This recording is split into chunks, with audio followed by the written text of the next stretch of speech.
Арбагыла урматтуу студенттер, буга чейин Мукай Элебаевдин «Узак жол» деген романын окуп өздөштүрдүңөр деп ойлойм. Андыктан алган билимиңерди, эсиңерге сактаган маалыматтарды кайрадан кайталаш үчүн, өзүңөрдү текшериш жана сынаш үчүн аталган роман боюнча түзүлгөн дал ушул тест тапшырма көнүгүүлөрдү иштеп, аткарып, кийинки жумага даярданып келесиңер деген ойдомун. Бул жерде тапшырманын бир нече түрлөрү бар. Алгач туура жоопторду белгилеңиз деген тапшырманы аткарабыз. 12 суроо бар. 12 суроонун 4 жообу бар. Алардын ичинен бирөө туура, калгандары туура эмес. Ошолорду белгилешибиз керек, табышыбыз керек.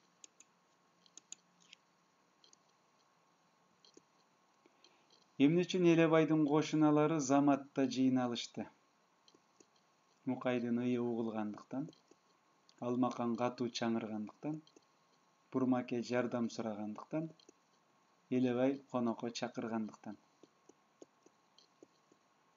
Эмнеге Бурмакеден башканын баары текши кыйрап жыгылышты? Ачарчылыкка туш болгондуктан, ашыкча ичимдик ичкендиктен, катуу зилзала болгондуктан, жугуштуу илдетке кабылгандыктан.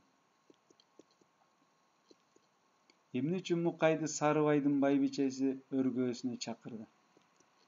Көмөк көрсөтүш үчүн, боору ооругандыгы үчүн, элге жакшы көрүнүш үчүн, садага бериш үчүн.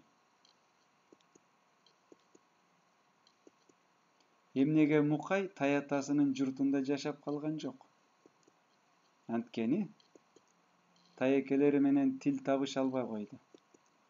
Атасы ооруп калгандыктан элебес келип алып кетти. Таенеси күндөп түндөп тынымсыз иштетти. Кошуна балдар жетим деп кемсинтишти. Мукайга 3 айлык эмгек акы үчүн таенеси эмне берди? 2 сом, 7 тыйын, эски күрмө, 1 козу. Эмне үчүн Василийдикинде жүргөндө Мукай аябай жүдөп кыйналды? Себеби үй ээсинин кичинекей балдарын ойнотом деп кечке чуркап жүрчү. Тооканада өрдөк, каз, ит мышыктар менен чогуу жатчу. Ысыкта сайгактаган уйларды эртеден кечке кубалап жадачу.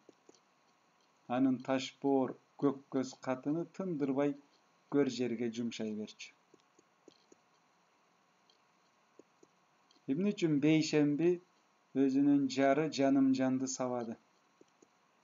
Башарын берген 1 табак буудайды төгүп алгандыгы үчүн, уулу Жумабектин 5 мантын күчкө салып чечип алгандыгы үчүн, Беккулга талкан бер десе укмаксан болуп олтуруп алгандыгы үчүн, 1 чака көк сүткө 1 чака суу кошуп жибергендиги үчүн. Приставка чындыкты тайманбай айткан Байболоттун тагдыры эмне болду? Ак жеринен абакка кесилди, Ыракы чыгышка сүргүнгө айдалды, Кытайга качып кетти, аскерлердин колунан ажал тапты. Чоң кол деген ким? Колунан көөрү төгүлгөн уста, элди сабап иштеткен жас оол, колунан чоң кетмени түшпөгөн дыйкан, жолоңдоп көпүрө курган жумушчу.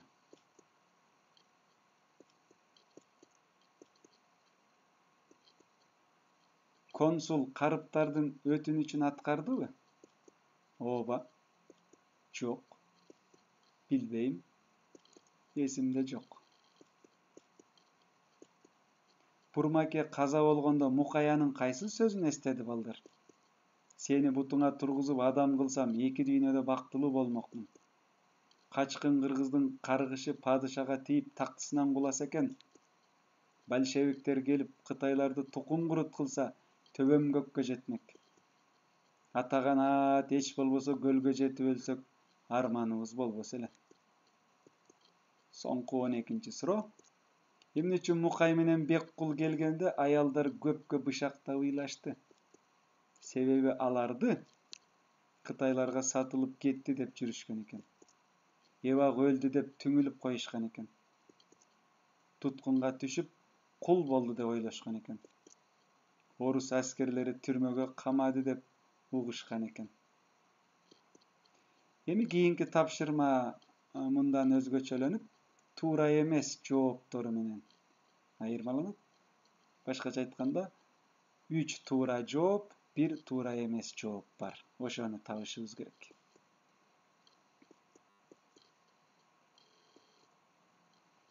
Келте менен ооруган адамдын басканы мас кишиникиндей болуп калат. Бат-бат курсак ачып, тамак жегиси келе берет. Көңүлү айланып, көзү тынарат. Чачы таздын башындай жыдып түшөт. Мына ушул жерде 3 туура, 1 натуура. Ошону табышыбыз керек. Кытайда жүргөндө Мукай каражанын багыш үчүн козу кайтарганга, апийим тилгенге, тилемчилик кылганга, кулпунай сатканга мажбур болду. Мукай эмне үчүн Василийдикинен качууга аргасыз болду? Кийим-кече менен камсыз кылбагандыктан, аялы кулагынан толгоп катуу сабагандыктан, жашаган жердин шарты начар болгондуктан, орусча сүйлөшө албай кыйналгандыктан. Мукайдын көлгө кетели деген сунушуна Шадыкан эмне деди? Азыр эл жаман деп угабыз. Көлгө баргандар ачарчылыктан кырылып, орустар четинен өлтүрүп атыптыр. Азырынча жашсың, бир аз балтыр этин каткандан кийин жолго чыгабыз. Аман болсок, эл оңолгондон кийин барабыз. Кийинки тапшырма бош орундарга мааниси боюнча туура келген сөздөрдү жайгаштырыңыз деп аталат. Маселен, бул сүйлөмдө 2 боштук бар. Ушул 2 боштукка мааниси боюнча туура ылайык келген 2 сөздү жайгаштырышыбыз керек. Мисалы үчүн, көк майда чекит менен белгиленген жерге көк, сары менен белгиленген жерге сарыны. Маселен, энемдеги койдой төлдөп көп төрөгөн адам. 4 эркек, 6 кыз болуп, баары 10ду жараткан. Деген сүйлөм туурабы логикалык жактан же туура эмеспи? Кийинкисин кое турган болсок, чубуртуп тапкан деген сөз туура келет. Высында болсо жайнатып чыгарган, гда тууп пайда кылган. Ушул А, Б, В, Г вариантынын ичинен бирөөнү ушул жерге жайгаштырышыбыз керек. Мукайдын энеси. Бул жерде 3 боштук бар. Төрөгөн, алардын ичинен турмушка чыгып, бирөө ылдый жактан коюп көрөбүз. 9ду төрөгөн, алардын ичинен 2 турмушка чыгып, бирөө аскерге кеткен деген туурабы же кийинки варианттарыбы? Шашпай карап чыгабыз.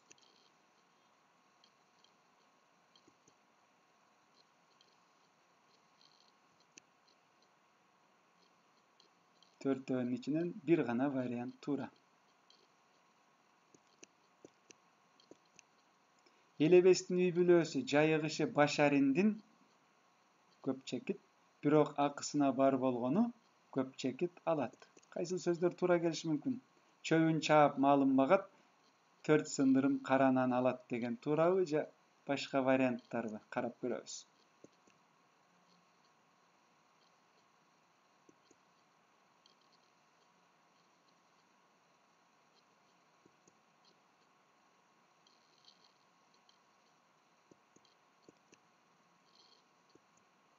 Мындан бир нече күн мурун эл ичине падыша сулуу кыздар үчүн сынак жарыялаптыр. Кыргыздан солдат алмак болуптур. Апийим эккенге ысык көлдү тандаптыр. Жер салыгын 2 эсе көбөйтүптүр деген сөз тараган. Кайсынысы туура болсо ошону белгилейбиз. Эл түбүнөн көтөрүлө катуу Кытайды карай жөнөп дейсиң. Варианттар: толкуп, бет алып, берди.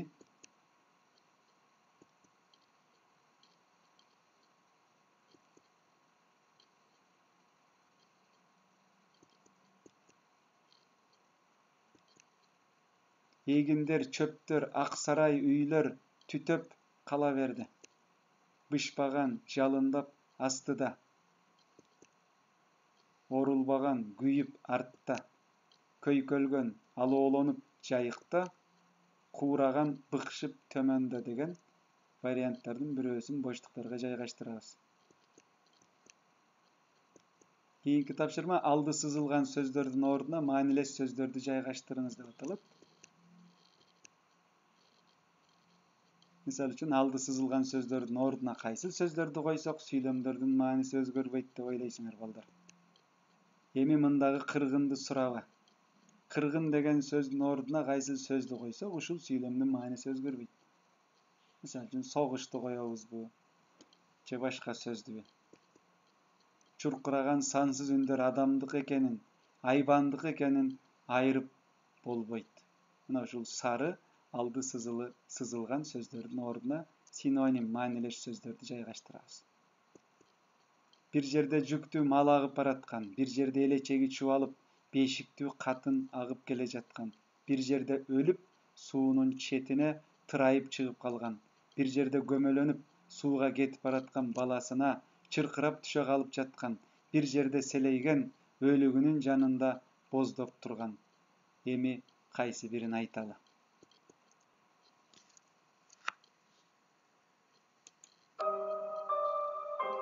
Туугандар, башыбызга оор иш түшкөнү турат.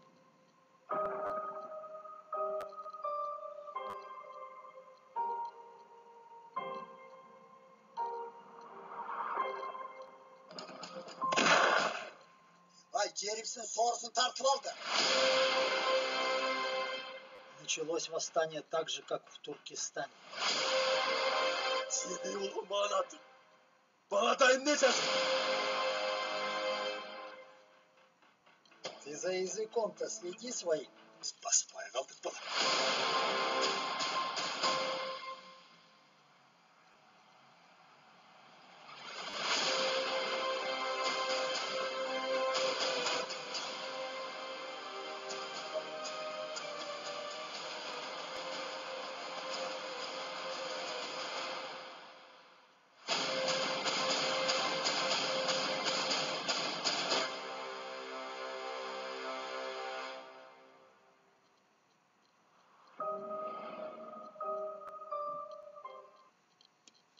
Андан ары улантабыз.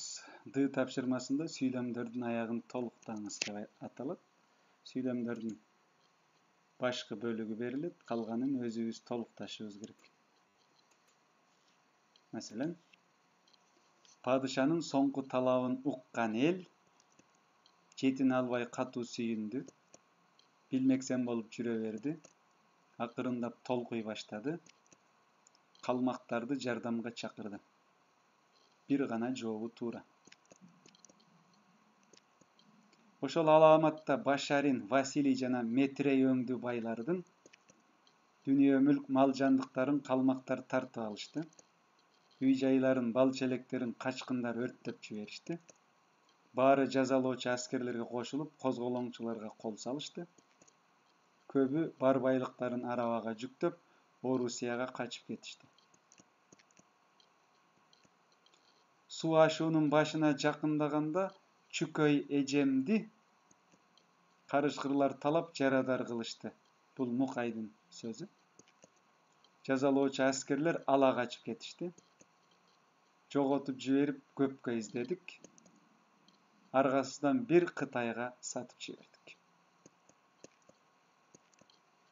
Мукай айыл аралап кайыр сураган кезде көбүнчө оокаттуу уйгурлардын эшигин какчу. Ышкын ала келип, ысык тамакка алмаштырчу. Эски кийим өндүргөнгө аракет кылчу. Кедейлердикинен олжолуу, байлардыкынан куру кол кайтчу. Жолдо келатып Беккул аз жерден жардан кулап кете жаздады. Көчкүнүн алдында кала жаздады. Карышкырларга жем боло жаздады. Туткунга түшө жаздады. Тапшырмада маалыматтардын мазмунун аныктаңыз деген сүйлөм бар. Hazır bunu dagы табышыбыз керек. Misal үчүн 3 барак кагазга жазылып, bir четине жалаң кол коюлган, бери болгондо 200 адамдын колу бар печет басылыптыр. Бул чыгармадан алынган үзүндү. Эмне жөнүндө сөз болуп жатат балдар? Ооган ханына жазылган өтүнүч кат жөнүндө, Кулжадагы Орусия консулуна жиберилген арыз тууралуу, падышанын саясатына каршы даярдалган резолюция жөнүндө, бозгундардын Кытай элчисине жиберген отчету тууралуу.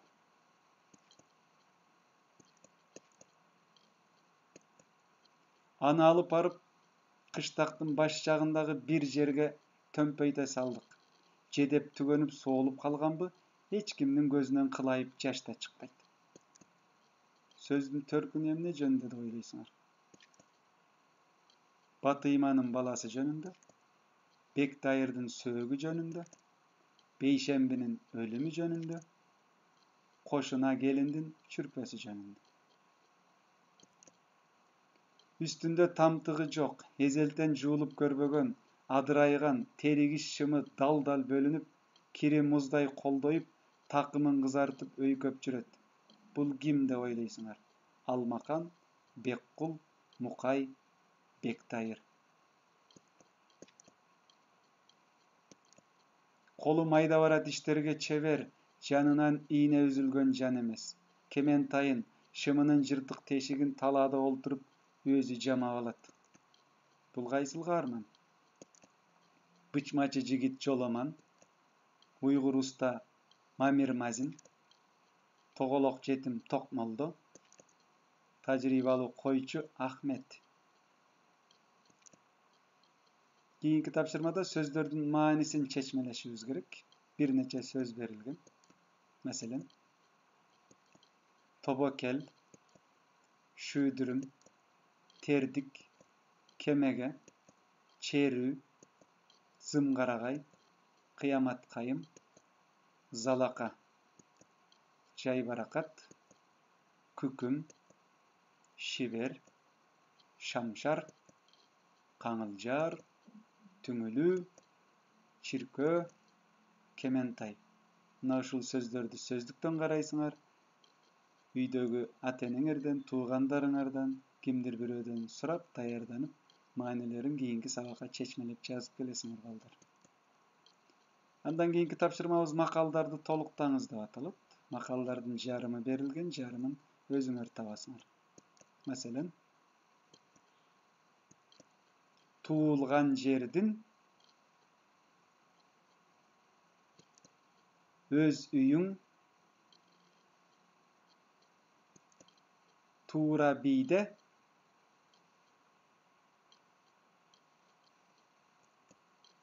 башка түшсө, менимче чечмелеп таптыңыздар деп ойлойм. Андан ары сөздөрдүн синоним жана антонимдерин табышыбыз керек. Маселен, биринчи катардагы синонимдер: ишарат, белги деп жазсак, же айтсак болот. Андан кийинкилерин өзүңөр табасыңар. Жууша, этиш сөз. Балапан, мусапыр. Антонимдер: битир, жымжырт, тайыз, мас. Кийинки тапшырма маалыматтардын кайсыл каарманга таандык экендигин аныкташыбыз керек. Мисал үчүн, бул жерде 5 каарман бар. Бурмаке, Василий, Элебес, Чоңкол, Карпык. Ушулардын тушуна белги коюшубуз керек. Эзелтен жөнү жокко капачыл, күйкөлөк адам. Болоор болбосо кейип кепчий берет. 5 кишиден кимиси? Чокчо көк ала сакал, көзүнүн ары жагынан арамдыгы көрүнүп турган сүйкүмсүз жан. 60 жаштагы бүкчүйгөн кичинекей адам. 2 колу токмоктой, муруту чычайып, көзү кутурган иттей кызыл, очойгон чоң киши. Орто бойлуу, курсагы чоң, челкейген инсан. Демек, кийинки сабакка чейин таап келебиз. Andan ары frazologizmlerдің manasini çeşmeleşimiz gerek. Үйір алу, naar алу, kirpik kakbo, jumuruna juk bolbo, kızıl kulak, tukum kurut kılu, yüreği uçu, közünün yaşın göldötü degen frazologizmler. Elbette bular Uzak Çol romanının içinde gezdeşken makaldar, frazologizmler, sözdür. Keyinki tapşırmabız bolsa, çıgarmada tömönki malumattardын бар же жок экендигин аныктаңыз деп аталат, аныкташыбыз керек. Эсеби маселен, үркүнгө чейинки элдин жыргал турмушу барбы же жокпу чыгармада? Бар болсо бар, жок болсо жоктун тушуна белги коебуз. Көтөрүлүштүн чыгуусун шарттаган жагдайлар барбы же жокпу? Кыйынчылыктар менен кимдин кантип күрөшкөндүгү, Мукайдын ачка калбай, азап тартпай, бактылуу жашаган учуру барбы чыгармада балдар? Кыргыздарга тиешелүү салт санаанын чагылдырылышычы? Эгер бар болсо бардын, жок болсо жоктун тушуна белги коесуңар. Башка улуттарга таандык оң каармандарчы? Эми туура жоопторду белгилеңиз деген тапшырманы аткарабыз. Masalan, бул жерде сүйлөмдөрдү бириктиришибиз керек. Үркүн Мукайдын өзүн өзү курчутуп чыйралуусуна, же болбосо үркүн терс каармандардын оңолуусуна, үй бүлөлөрдүн кыйроосуна, табигаттын өзгөрүүсүнө, элдин азаюусуна таасирин тийгизген жок деген тапшырма бар. Ар биринин тушуна белги коебуз. Ушул жердеги 5 сүйлөмдү бириктирип туруп. Маселен, үркүн Мукайдын өзүн өзү курчутуп чыйралуусуна силердин оюңарча таасирин тийгиздиби же тийгизген жокпу? Экөөнүн бирөөсүн белгилешиңер керек. Кийинки тапшырмабыз суроолорго жооп бериңиз деп аталат. Бул жерде фундаменталдуу, өзөктүү 2 суроо бар. Чыгарманын башынан аягына чейин камтыган кызыл сызыктуу суроо собол деп койсок болот. Ушул 2 суроого дагы жакшылап даярданып, кийинки жумада келгенде айтып беришиңер керек. Эмне үчүн роман Узак жол деп аталып калган? Жазуучу ушул чыгарма аркылуу эмнени айткысы келген балдар? Жакшылап акылга алчап, ой токтотуп, эгерде чыгарманы чала окуган болсоңор, кайра баштан дагы бир сыйра кайталап окуп, анан жогорудагы бардык көнүгүү тапшырма суроолорго даярданып келишиңер керек. Эми пайдаланылган адабияттар тууралуу дагы маалымат бере кетейин.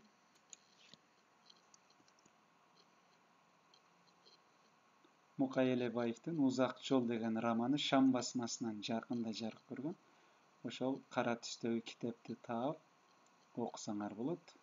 Же болбосо электрондук мен берген PDF варианты менен дагы бир сыйра таанышсаңыздар болот. Ошол китептин ички бети 2020-жылы Шам басмасынан чыккан, жалпы көлөмү 264 беттен турат.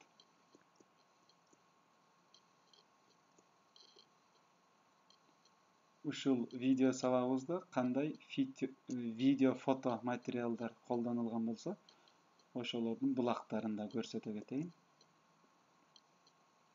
Интернет сайттардан алынды негизинен. Жогорудагы фото, видео материалдар. Анан Үркүн деген көркөм тасма тартылган. Үркүндүн 100 жылдыгына карата 2016-жылы. Ошол тасмадан кыскача үзүндү пайдаланылды. Режиссеру Медин Учкеев. YouTube каналга кирип, тасманын толук варианты менен таанышсаңар болот.